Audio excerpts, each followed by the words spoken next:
ಎಲ್ರಿಗೂ ನಮಸ್ಕಾರ. ನಾನು ನಿಮ್ಮ ರೂಪ Poojary.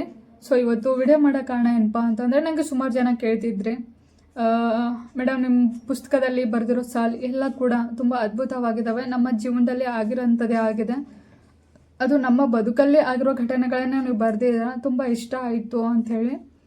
Thank you so much. ಇನ್ನೊಂದಂದರೆ, ನಾನು ಆ ಪುಸ್ತಕ ಬರೆಯುವಾಗ ಲೈಬ್ರರಿ ಮತ್ತು railway station, bus stand, city bus ಅಲ್ಲೆಲ್ಲ ಜರ್ನಿ ಮಾಡಿದ್ದೇನೆ. ಯಾಕಂತಂದರೆ ಎಲ್ಲರ ಜೀವನ ಹೆಂಗಿದೆ, ಎಲ್ಲರ ಪ್ರಾಬ್ಲಮ್ಸ್ ಹೆಂಗಿರ್ತವೆ ಅಂಥೇಳಿ ತಿಳ್ಕೊಸಲಿಂದ ಅಂತೇಳಿ ಅಲ್ಲೆಲ್ಲ ವಾತಾವರಣದಲ್ಲಿ ಹೋಗಿ ಬಂದು ಈ ಪುಸ್ತಕನ ರೆಡಿ ಮಾಡಿದ್ದು. ಕನಸಿನ ಭಾವನೆ ಇವಾಗ ಎಲ್ಲರ ಕಡೆಯಿಂದ ಉತ್ತಮವಾಗಿ ನನಗೆ ಬೆಂಬಲ ಸಿಗ್ತಿದೆ.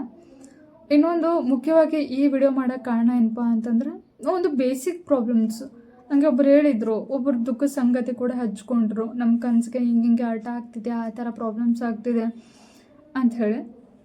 ಸೊ ನಾನು ನಮಗೆ ಒಂದು ಚಿಕ್ಕ ಎಕ್ಸಾಂಪಲ್ ಕೊಡ್ತೀನಿ, ಒಂದು ಕತೆ ಮುಖಾಂತರ. ಈಗ ಚಿಕ್ಕವರಿದ್ದಾಗ ನಾವೇ ಅಂದ್ಕೊಳ್ಳೋಣ, ಸದ್ಯಕ್ಕೆ ನಾವೇ ಅಂದ್ಕೊಳ್ಳೋಣ, ನಾವು ಚಿಕ್ಕವರಿದ್ದಾಗ ನಮಗೆ ಮುಗುಳು ನೋಡೋ ಆಸೆ ಇರುತ್ತೆ. ಮುಗುಳು ಅಂದರೆ ಆಕಾಶ. ಸೊ ನಿಮ್ಗೆ ಗೊತ್ತಿರುತ್ತೆ, ಆದರೂ ಹೇಳ್ತಿರೋದು. ಸೊ ಇವಾಗ ನಮಗೆ ಮುಗುಳು ನೋಡಬೇಕು ಅಂತ ಅನಿಸುತ್ತೆ ಚಿಕ್ಕವರಿದ್ದಾಗ. ಆವಾಗ ನಮ್ಮ ಮೈಂಡ್ ಎಷ್ಟು ಚಿಕ್ಕದೇ ಇರುತ್ತೆ ಅಂದರೆ, ಕನಸು ಕಾಣ್ತೀವಿ ಆ ಕ್ಷಣಕ್ಕೆ, ಬಟ್ ನಮ್ಮ ಮೈಂಡ್ ಎಷ್ಟು ಚಿಕ್ಕದೇ ಇರುತ್ತೆ ಅಂದರೆ, ನಾನು ಅಷ್ಟು ಹೈಟ್ ಆದರೆ ಮಾತ್ರ ಅದಕ್ಕೆ ಮುಟ್ಟೋಕ್ಕಾಗುತ್ತೆ, ಇಲ್ಲ ಮುಟ್ಟೋಕ್ಕಾಗಲ್ಲ ಮುಗಲ್ಲ ಅಂತೇಳಿ ನಾವು ಅನ್ಕೋತೀವಿ. ಸೊ ಅದು ಒಂದಿಷ್ಟು ದಿನ ಆಯಿತು, ಒಂದು ತಿಂಗಳು 2 ತಿಂಗಳು ಆಯಿತು. ಅವಾಗ ನಮಗೆ ಅನಿಸ್ಬಿಡುತ್ತೆ, ನಾವನ್ನ ಅಷ್ಟು ಹೈಟ್ ಆಗಲ್ಲ, ಇಲ್ಲಿ ತನಕ ಯಾರೂ ಆಗಿಲ್ಲ, ಸೊ ನಮಗೂ ಮುಗುಳು ಮುಟ್ಟೋಕ್ಕಾಗಲ್ಲ ಅಂಥೇಳಿ ಹಿಂಗೆ ಅನಿಸ್ಬಿಡುತ್ತೆ. ಅದೇ ನಾವು ಒಂದಿಷ್ಟು ದಿನ ಆದ್ಮೇಲೆ, ಅಂದರೆ ಒಂದಿಷ್ಟು ವರ್ಷಗಳಾದ ನಂತರ ನಾವು ದೊಡ್ಡವರಾಗಿರ್ತೀವಿ. ಅವಾಗ ನಮಗೆ ಬುದ್ಧಿ ಬಂದಿರುತ್ತೆ, ಮೆಚುರಿಟಿ ಬಂದಿರುತ್ತೆ. ಅವಾಗ ನಮ್ಗೆ ಗೊತ್ತಾಗುತ್ತೆ, ಸೊ ಸ್ಯಾಟಿಲೈಟ್ ಈ ಥರ ಒಂದಿಷ್ಟು ತಂತ್ರಗಳಿರ್ತವೆ, ಇದ್ರ ಮುಖಾಂತರ ನಾವು ನೋಡ್ಬೋದು, ಅದನ್ನು ಹೆಂಗಿರುತ್ತೆ ಅಂತ ತಿಳ್ಕೊಬೋದು, ಅಲ್ಲಿ ಏನೇನು ಇರುತ್ತೆ ಎಲ್ಲ. ಸೊ ಅದ್ರ ನಮಗೆ ಬುದ್ಧಿ ಬಂದಮೇಲೆ ಅದು ಗೊತ್ತಾಗ್ಬಿಡುತ್ತೆ. ನಾವು ಚಿಕ್ಕವರಿದ್ದಾಗೆ ನಾವು ಸಮಸ್ಯೆ ಥರ ನೋಡಿದ್ವಿ, ಅಲ್ಲಿ ಏನಿರುತ್ತೆ ಹೆಂಗಿರುತ್ತೆ ಅಂತ ನಾವು ಈ ಥರ ಬುದ್ಧಿ ಉಪಯೋಗಿಸಿ ಈ ಥರನೂ ನೋಡ್ಬೋದು ಅಂಥೇಳಿ ನಮಗೆ ನಂತರ ದಿನಗಳಲ್ಲಿ ತಿಳಿಯುತ್ತೆ. ಇವಾಗ ಸೇಮ್ ಅದೇ ರೀತಿ ನಮಗೆ ಇವಾಗ ಏನಾದರೂ ಕನಸು ಕಾಣ್ತೀವಿ ಅಂದ್ಕೊಳ್ಳಿ, ಈ ಕ್ಷಣಕ್ಕೆ ನಾವು ಏನಾದರೂ ಕನಸು ಕಂಡ್ರೆ ಆ ಟೈಮಲ್ಲಿ ನಮ್ಮ ಮೈಂಡ್ ಚಿಕ್ಕದಾಗೆ ಓಡುತ್ತೆ, ತುಂಬ ಸಣ್ಣವ್ರ ಥರ ಯೋಚನೆ ಮಾಡುತ್ತೆ. ಇವಾಗ ಎಷ್ಟೇ ದೊಡ್ಡವರಿದ್ರು ಈ ಕ್ಷಣಕ್ಕೆ ನಾವು ಕನಸು ಕಂಡ್ರೆ ಅದನ್ನು ನಾವು ಚಿಕ್ಕ ಪ್ರಮಾಣದಲ್ಲೇ ಯೋಚಿಸ್ತೀವಿ. ಅಂದರೆ ಸಮಸ್ಯೆ ರೀತಿಯಲ್ಲ, ಅಥವಾ ಇದು ನಮ್ಮಿಂದ ಆಗಲ್ಲೋ ಏನೋ ಅನ್ನೋ ಒಂದು ಗೊಂದಲದಲ್ಲಿ ನಾವು ಯೋಚನೆ ಮಾಡ್ತೀವಿ.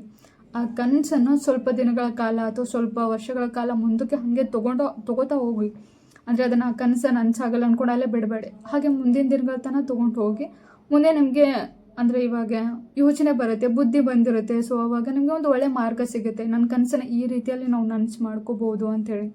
ಇವಾಗ ಚಿಕ್ಕವರಿದ್ದಾಗ ಮುಗುಳು ನೋಡೋಕ್ಕಾಗಲ್ಲ ಅಂತ ಹೆಂಗಿತ್ತು, ದೊಡ್ಡವರಾದ್ಮೇಲೆ ನಿಮ್ಗೆ ಗೊತ್ತಾಗುತ್ತೆ, ಹಂಗೆ ನೋಡ್ಬೋದು, ಹೆಂಗೆ ಮೋಡಗಳು ಹೆಂಗಿರುತ್ತೆ ಅದ್ರ ಬಗ್ಗೆ ನಮಗೆ ಗೊತ್ತಾಗುತ್ತೆ ದೊಡ್ಡವರಾದ್ಮೇಲೆ.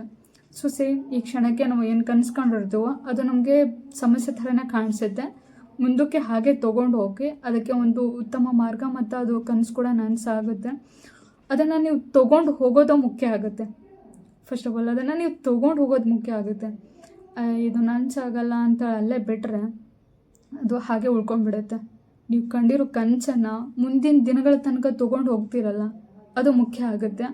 ಅಲ್ಲಿ ತನಕ ನಿಮ್ಮ ಧೈರ್ಯ ಆಗಲಿ ಕನಸಾಗಲಿ ಕಳ್ಕೊಬೇಡಿ. ನನಗೂ ಸುಮಾರು ಕನಸುಗಳಿದ್ದಾವೆ, ಇಷ್ಟು ಎರಡಿದ್ದಾವೆ ಅಂತೇನಿಲ್ಲ, ಹಾಗಂತೇಳಿ ಯಾವ ಮರೆತಿಲ್ಲ. ಸೊ ಮುಂದಿನ ಒಂದು ದಿನಗಳು ನೋಡೋಣ ಅಂಥೇಳಿ. ಓಕೆ, ಧನ್ಯವಾದಗಳು, ಥ್ಯಾಂಕ್ ಯು. ಆ್ಯಂಡ್ ನನ್ನ ಕನಸಿನ ಭಾವನೆ ಪುಸ್ತಕ ಈಗ 1,000ಕ್ಕಿಂತ ಅಧಿಕ 2,000 ಪುಸ್ತಕ ಸನಿ ಮಾರಾಟ ಆಗ್ತಿವೆ. ಮತ್ತು ನನ್ನ ಪುಸ್ತಕ ಇವಾಗ ಗುಲ್ಬರ್ಗದ ಸ್ವಪ್ನ ಬುಕ್ ಶಾಪಲ್ಲಿ ನನ್ನ ಪುಸ್ತಕ ಸಿಗುತ್ತೆ, ಬೆಂಗಳೂರಲ್ಲೂ ಕೂಡ ಸಿಗುತ್ತೆ. ಸ್ವಪ್ನದ ಒಂದು ವೆಬ್ಸೈಟ್ ಇದೆ, ಅಲ್ಲಿ ಕೂಡ ಸಿಗುತ್ತೆ. ನೀವು ಆರ್ಡರ್ ಮಾಡಿದರೆ 1 ಡೇ 2 ಡೇಸಲ್ಲೇ ಬರುತ್ತೆ, ಅಂದರೆ ಬೆಂಗಳೂರಲ್ಲಿ ಇರೋರು ಮಾತ್ರ. ಇನ್ನೂ ಒಂದಷ್ಟು ಕಡೆ ಅಂದರೆ ಸುಮಾರು ಜನ ಕೇಳ್ತೀರ, ತುಮಕೂರು, ಚಿಕ್ಕಮಂಗ್ಳೂರು ಇಲ್ಲೆಲ್ಲ ಎಲ್ಲಿ ಸಿಗುತ್ತೆ, ಶಿವಮೊಗ್ಗ ಎಲ್ಲಿ ಸಿಗುತ್ತೆ ಅಂಥೇಳಿ. ಮುಂದಿನ ದಿನಗಳಲ್ಲಿ ಎಲ್ಲ ಕಡೆ ಸಿಗುವಂತೆ ಮಾಡಬೇಕು ಅಂದ್ಕೊಂಡಿದ್ದೀನಿ. ಇರಲಿ ನಿಮ್ಮ ಆಶೀರ್ವಾದ ಹೀಗೆ ನಮ್ಮ ಮೇಲೆ. Thank you so much.